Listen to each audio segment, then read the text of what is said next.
My name's James Pikeway, and this is the JamesCast. And if you're listening to this, it is also a Podaholiks podcast.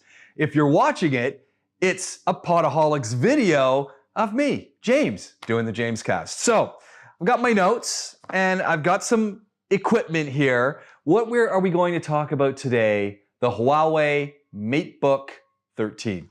This. For a couple of weeks now, I've been using the Matebook 13. I've been trialing it. I've been playing with it. And there are some things I love about the Matebook 13. There are some things that I think I need to reset the machine and it would work even better for me. But the verdict at the end of this, if you want to skip to the end, buy this machine. It's worth it. It is a sweet device. Now, I say that having looked at a variety of different computers, and I am an Apple user. Now, why would I like this machine? I do a lot of audio recording. I like to do my audio recording on a DOS Windows machine. I find that it works really good, and I have very few hiccups. When I've been using my MacBook Pro to do some audio recording, especially if I use Audacity, not so much if I'm using Audition. I've had some hiccups, and I have found when I'm doing cloud recording, for the most part, that recording being done on a Windows machine works just so much better. Now, that's talking about doing recording that is off-site. Things might be very different in a recording studio, but off-site, doing things mobile, I found this machine works. So for me, this is a great option when it comes to a device that you might decide to buy. So let me talk to you a little bit about the device right off the bat.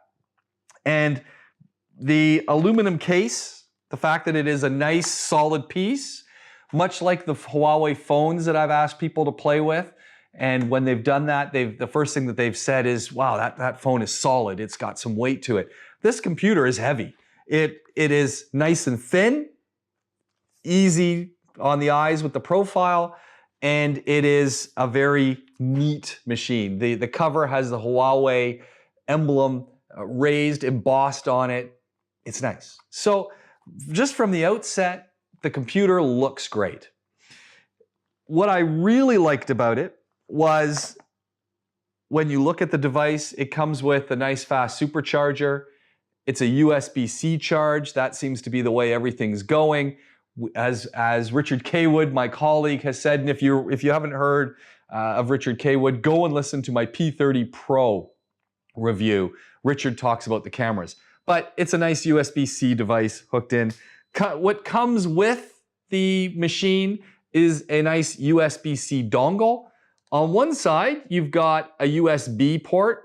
On the other side, you've got a USB-C port, so if you need another one, you've got an RGB port if you want to hook up to an RGB projector, and you've got an HDMI port, which I like the fact that all of the devices, all of the connectivity that I could possibly need for what I'm going to be doing with this device, I've got a nice dongle to do that. Now, here's the other piece, just before we even open it up, the other piece that I really liked. First of all, I've got a USB-C port on this side, so I can plug in my charger, or I can plug in my dongle, nice and easy, and I can get there. I've got an earphone port, so it's very easy to listen to music or videos. And I gotta say, while this machine does have speakers on the bottom, so the idea has to be that as I'm listening to some product, whether it be the latest Taylor Swift video,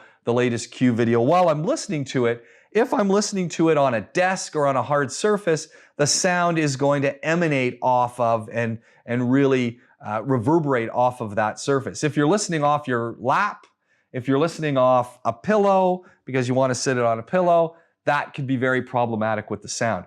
Also, what I've found with my Huawei devices, when I'm wired in with my headphones, I get superior sound in my ears because it's got the Dolby Atmos system that is now playing with the sound. And when I'm using wired-in services, I tend to get even better audio from my device. So That's, if there's a downfall, the speaker's on the bottom. Those kind of, I thought, really diminished the sound. Although the sound is pretty good, but to me that was quite a downfall. Now, I love the fact that I've got my USB-C and a headphone jack on this side, another USB-C on this side. Now this becomes really interesting because how often have you wanted to plug in somewhere and you're forced to go to one side when you'd like to plug in on the other side? You want to have your dongles separated so you're not cluttering things up. You've now got two options. And to me, that is a really nice big seller. Second thing I really like is when you open up the device. So let's do that. I open up the device. I have got fingerprint security on the power switch, which is very nice. And as you do that, it lights up, it comes to life, it tells me it's a Huawei device, and now I've got my Windows machine operating. Man, does it start off very fast. 8 gigabytes of RAM on board, and then we have 381 gigabytes of storage on one drive, and I had 95.6 on the other. So SSD storage, no fan that comes on, so it just works.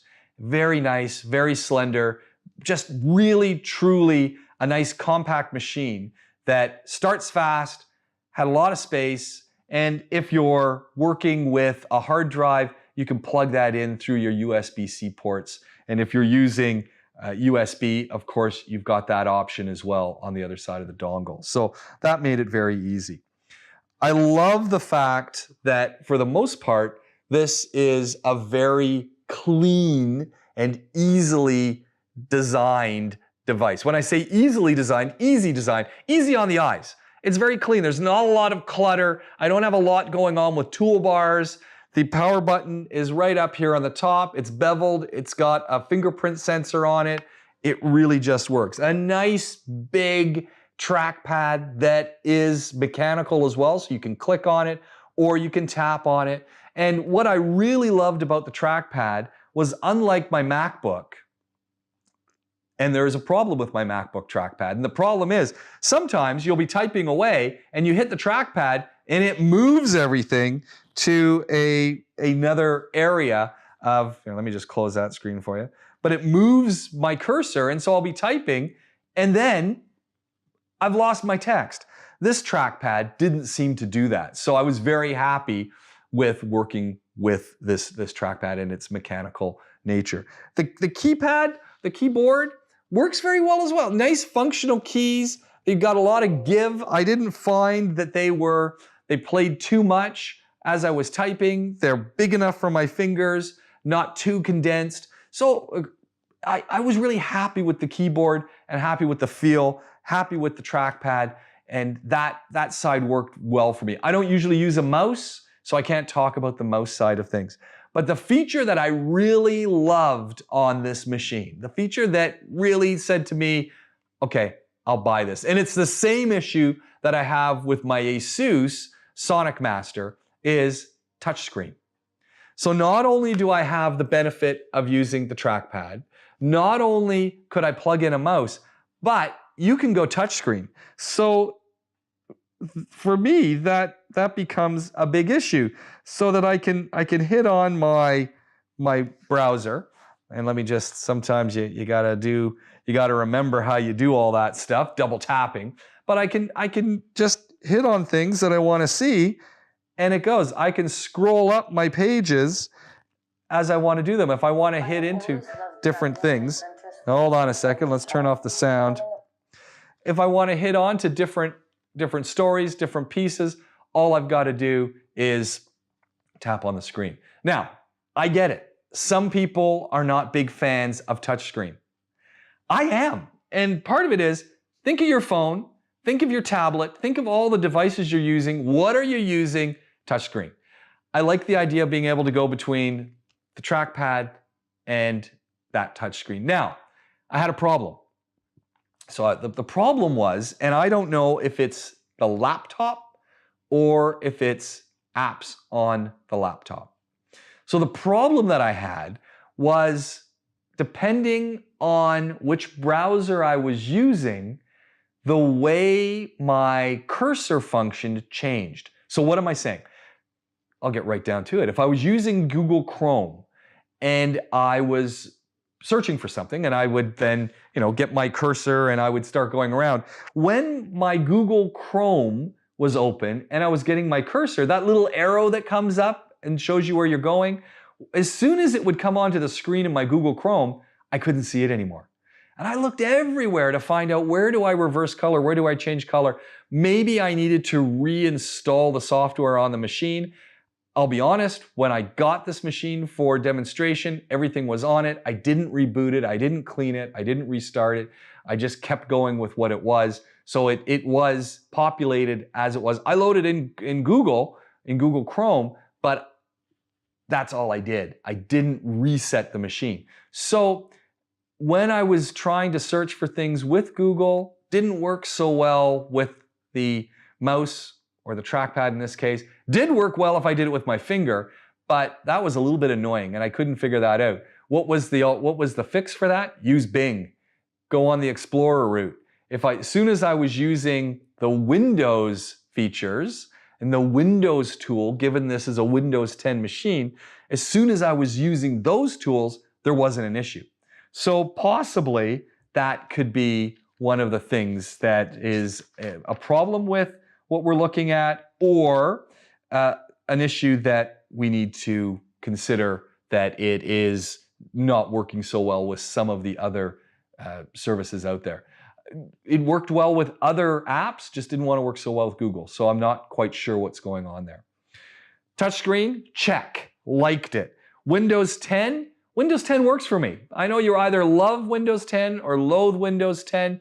I like to say to people, depending on where you're working in industry, at school, etc., what is your school using? What is your company using? There's a whole bunch of us that are also Windows users. So working with Windows at home didn't have an issue for me. As I said, I was constantly going back and comparing this machine to my MacBook Pro, and I gotta say, there are things about the MacBook Pro and the Windows environment that you might like, and some of it is just the way it works versus Windows, which works a little bit different. Other thing that I really love, again, is the trackpad. Check, works really well. So the touchscreen, the Windows 10, and the trackpad for me were pretty cool. As I said before at the very beginning, speakers are on the bottom. I wasn't impressed with the speaker sound. If you wear headphones, sounds much better. Also, the fact that the dongle comes with the USB, HDMI, RGB, and USB-C, I thought that was pretty cool. Fingerprint on the on and off switch, I thought that was cool. It's dense. It's a dense computer. It's pretty weighty, so I kind of like that. What else? Dolby Atmos, good to know. This is really a device that, if you're out in the market, this is it's jam-packed. It comes with a great amount of memory. It's a nice heavy machine. The screen is beautiful. Comes right up to the edges, so that's easy to get used to. It's easy to work with. It connected up seamlessly to my Wi-Fi. One of the things that didn't do well though, and again, I'm not sure what I'm not doing correct, so I need to play around with it a little bit more, but I just gave up, and that's the other side of it, is what it does have is the potential using NFC for a Huawei Share. Now, I use a Huawei phone, and so when I put my phone here and I have the NFC on, it should allow me to share images directly into this device. I couldn't get it to work as well as it should have. I just couldn't get it. It kept telling me it was connecting, but I couldn't see where my product was going, and I couldn't see how it wanted me to load stuff. So maybe just a little thick, maybe something that I just need to play with a little bit more. Surely it's something simple, but as with many things, I gave up pretty quick on it. Did I like it? Yeah. Would it replace my MacBook Pro? Windows is Windows. Apple is Apple. Windows is Windows. Yeah, get that correct. I know you're saying, James, sort that out. But Apple, Windows, very different machines. Could it replace this machine? Yes. Would I ditch my Apple for the Huawei product? For a long time, I've been saying I want to go Chromebook land. Would I go towards this product? Maybe. Do I like so many of the elements of it? The fact that my touchpad constantly sends me into orbit as it moves things on my Mac is absolutely something that bothers me. This machine with its casing is nice and heavy and firm, and this is not that machine, although they do look very nice. Would I buy one? Probably. I would consider it if I was in the market for a machine. You've got a lot of choice out there. You've got your Lenovos, you've got your Dells, you've got your Apples, you've got a lot of things to look at. I think this machine is a contender. Are there pieces to it? Are there elements to it that I think I would like to, have a little bit of reconsidering? Yes. Even just some of the little pieces as they come together. They all fit together nicely. I'd like to see just a little bit more done to it to give it that rich feel. But it is slender, it is compact, it fits under your arm nicely, it fits in a bag nicely, it's got enough weight that you're carrying something, but it's not out of control. For all of the things that I don't like about this laptop, it's still a machine that if I was in the market to buy one, I would give a serious look at, because I think it offers all of the elements that I'm looking for in a machine right now. 1, does it have good memory? Yes. 2, is it fast? Yes. 3, does the visual work well? Yes. 4, can I get good sound? Yes. Am I going to get it from the machine? How often do you listen to all your music or all your videos without headphones in? You got to weigh that out. If you're relying solely on the speakers in the machine, this may not be the best machine for you. If you don't mind plugging in, as most people seem to, this is a great machine for you. It's a Windows 10 machine. So if you're using Windows in the office or Windows on other devices, this phone's going to work really well. This computer is going to work really well. Is it one that could replace your MacBook or your MacBook Air? How wed are you to your Apple products? If you're totally wed to them, never. If you're considering moving back to a Windows environment, if you're looking at something a little bit different, then this might be the machine for you. Bang for bang, Durham for Durham, dollar for dollar. This is a very affordable and it's a very nicely packaged product. Definitely something that you would want to get. So back to the very start. Would I buy one of these if I was in the market? I would give it a good look. I think so. Why? I like the form factor. Form factor, a big one for me. Clean, crisp design with keyboard, not a whole bunch of other stuff here that's grabbing my attention. It's just get down to work. I like the way the screen looks, and potentially, I could hook up my phone. And don't forget, handy dandy dongle that comes with it. So I've got all my connectivity out of the box, and there we go. So that's my basic review of the Huawei Matebook 13. Definitely something you want to go take a look at. And let's keep it the right way up. Definitely something you want to go take a look at. And if you do, I think you're going to be happy. James Pikeway, the JamesCast, a Podaholiks podcast if you're listening to us, a Podaholiks video if you're watching us. Huawei Matebook 13. Go give it a look.